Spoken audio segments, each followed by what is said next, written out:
నమస్తే. మీ అందరికీ ఆత్మజ్ఞానానికి స్వాగతం. మహాభారత యుద్ధభూమిలో, కురుక్షేత్రంలో అర్జునుడికి శ్రీకృష్ణుడు బోధించిన దివ్య సందేశం భగవద్గీత.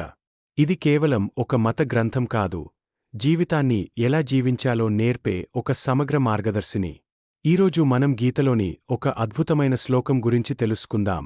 ఇది ప్రతి ఒక్కరి జీవితానికి పునాది వంటిది. కర్మణ్యేవాధికారస్తే మా ఫలేషు కదాచన మా కర్మఫలహేతుర్భుర్మాతే సంగోస్త్వకర్మణి. ఈ శ్లోకం యొక్క లోతైన అర్థం ఏమిటి? ఇది మనకు రెండు ముఖ్యమైన విషయాలు బోధిస్తుంది. నీకు కర్మ చేయుట యందు మాత్రమే అధికారం కలదు, దాని ఫలముల యందు ఎన్నడూ లేదు. దీనర్థం, మనం పని చేయడానికి మాత్రమే బాధ్యత వహించాలి. ఫలితం గురించి మనం ఆందోళన చెందకూడదు. ఒక విద్యార్థి పరీక్ష కోసం కష్టపడి చదువుతాడు, కాని ఫలితం అతని చేతుల్లో ఉండదు. ఒక రైతు పొలం దున్ని విత్తనం వేస్తాడు, వర్షం కురవడం, పంట పండటం అతని అధీనంలో ఉండవు. మన శక్తి అంతా ప్రయత్నంపైనే ఉండాలి. 2. నీవు కర్మఫలములకు కారణము కారాదు, అలాగే కర్మలు చేయకుండా ఉండటానికి ఆసక్తి చూపవద్దు.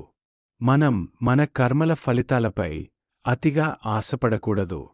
నేను ఇది చేశాను కాబట్టి నాకు ఇది రావాలి అనే ఆలోచన ఉండకూడదు. అదే సమయంలో ఫలితం రాదని తెలిసి పని చేయడం మానేయడం కూడా తప్పు.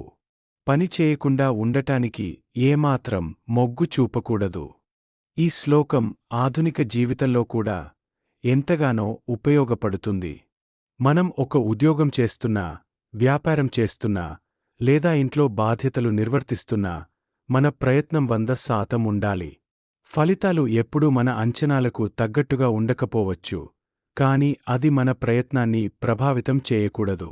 నిరాశను అధిగమించడం, ఫలితాలపై దృష్టి సారించకుండా పనిచేస్తే వైఫల్యం ఎదురైనప్పుడు నిరాశకు లోనవకుండా ఉంటాం.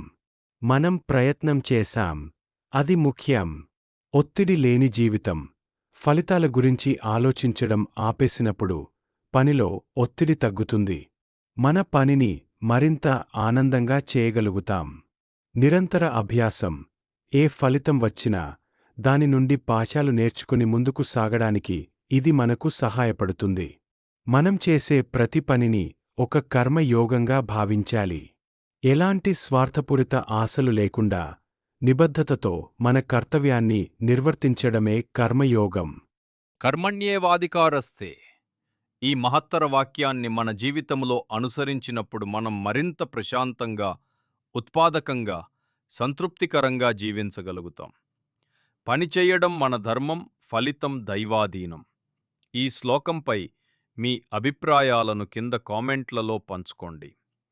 ఈ వీడియో నచ్చితే లైక్ చేయండి, షేర్ చేయండి మరియు మరిన్ని ఆత్మజ్ఞాన వీడియోల కోసం మా ఛానల్కు సబ్స్క్రైబ్ చేసుకోండి.